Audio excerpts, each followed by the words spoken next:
Mesdames, Mesdemoiselles et Messieurs, bonsoir. Maître Siri Simplice Zoku confirme authenticité ordonnance libération de Maxime Eko Eko sur RFI. Les détails sur cette affaire tout à l'heure. L'avocat de Maxime Eko Eko, Maître Siri Simplice Zoku, a confirmé lors d'une déclaration sur RFI que l'ordonnance de remise en liberté de son client était authentique. Malgré l'étonnement et la perplexité de l'équipe de défense, nous réagissons, je dirais, assez mal et avec beaucoup de stupéfaction. Et pour le moment, nous nous retenons de faire part d'autres émotions. La réalité, c'est que ce matin, une décision a été rendue par le juge d'instruction qui prononce la main levée de la détention de notre client et ordonne sa mise en liberté. Cette décision a été notifiée physiquement à mes collègues de l'équipe de défense et cela a été fait en plus en présence d'au moins 5 personnes et la remise de cette décision a été suivie d'une décharge. Et nous sommes surpris. Nous attendons que cela nous soit notifié nous-mêmes, que ce que nous entendons émane bien de monsieur le juge.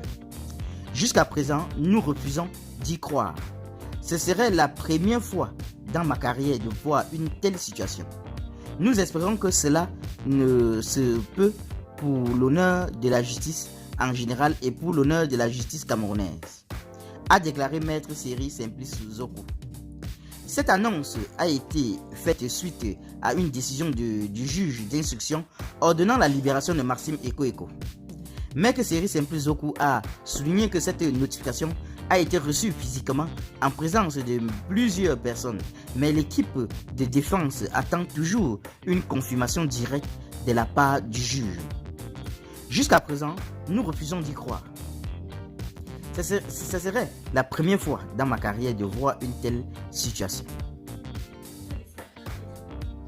Cette situation exceptionnelle suscite des questionnements quant à la procédure judiciaire et soulève des doutes quant à l'authenticité de la décision. L'équipe de défense demeure dans l'attente d'une clarification officielle pour confirmer la validité de cette ordonnance de remise en liberté.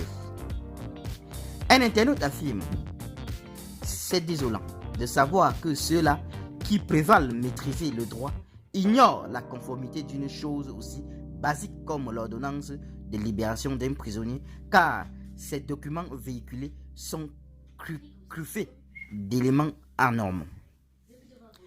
Un autre affirme: ces avocats doivent être poursuivis pour usage non authentique des sceaux de la République, étant donné que c'est Chougan lui-même qui avait remis cette fausse ordonnance au régisseur de la prison. Qu'en pensez-vous sur cette affaire?